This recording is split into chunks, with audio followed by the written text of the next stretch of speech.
નમસ્કાર દર્શક મિત્રો, નયા ભારત ન્યૂઝમાં તમારું હાર્દિક સ્વાગત છે। હું છું મંશ્રી શેરબાનુ।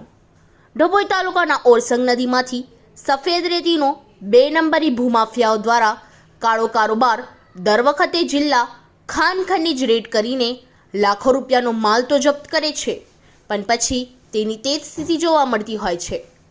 ખાન ખનીજના અધિકારીઓ ગયા પછી ફરી 2 નંબરિયાઓ નદીના પટમાં 2 નંબર રેતીનું ખનન કરવા લાગે છે। ડભોઈ તાલુકાના કરનેટ ભીમપુરામાં 2 નંબર રેતીમાં ખાન ખનીજ વિભાગનો દરોડો 80 લાખ રૂપિયાનો મુદ્દા માલ જપ્ત કર્યો હતો। ડભોઈ તાલુકાના કરનેટ રેતીનું હબ બનવા પામ્યું છે, જ્યાં કાયદેસર કરતાં ગેરકાયદેસર રેતીનું ખનન મોટા પાયે થાય છે।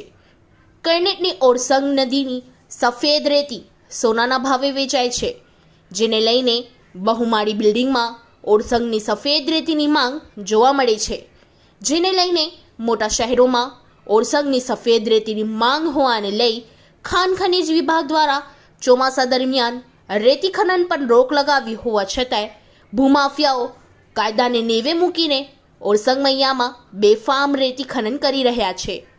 આજે ખાન ખનીજના અધિકારીઓ કરનેટ ભીમપુરાથી ગેરકાયદેસર રેતી ખનનની જગ્યાએ દરોડા પાડી 5 હાઈવા ટ્રક અને 1 જેસીબી મળી 80 લાખના મુદ્દામાલ ઝડપી કાર્યવાહી થતાં ઓરસંગ પટમાં સન્નાટો છવાઈ ગયો હતો।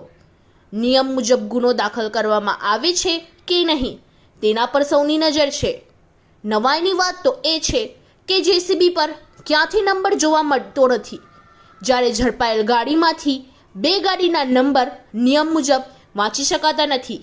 ત્યારે હવે જોવું રહ્યું કે ખાન ખનીજ વિભાગ કેટલો દંડ કોને ફટકારે છે। નંબર નહીં વાંચી શકવાને આરટીઓના અધિકારીઓ આવા વાહન ચાલકો સામે શું કાયદેસર કાર્યવાહી કરશે? ખરા વિસ્તારમાંથી મળેલ માહિતી મુજબ કેટલી રેતીમાં ફરતી ગેરકાયદેસર ગાડીઓ પર નંબર પ્લેટ હોતી નથી।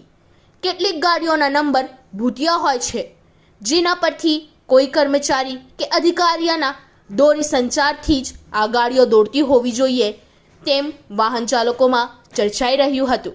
બ્યુરો રિपोर्ट लालाभाई भटियारा। इस वीडियो को लाइक करें, हमारे चैनल को सब्सक्राइब कर बेल आइकन जरूर प्रेस करें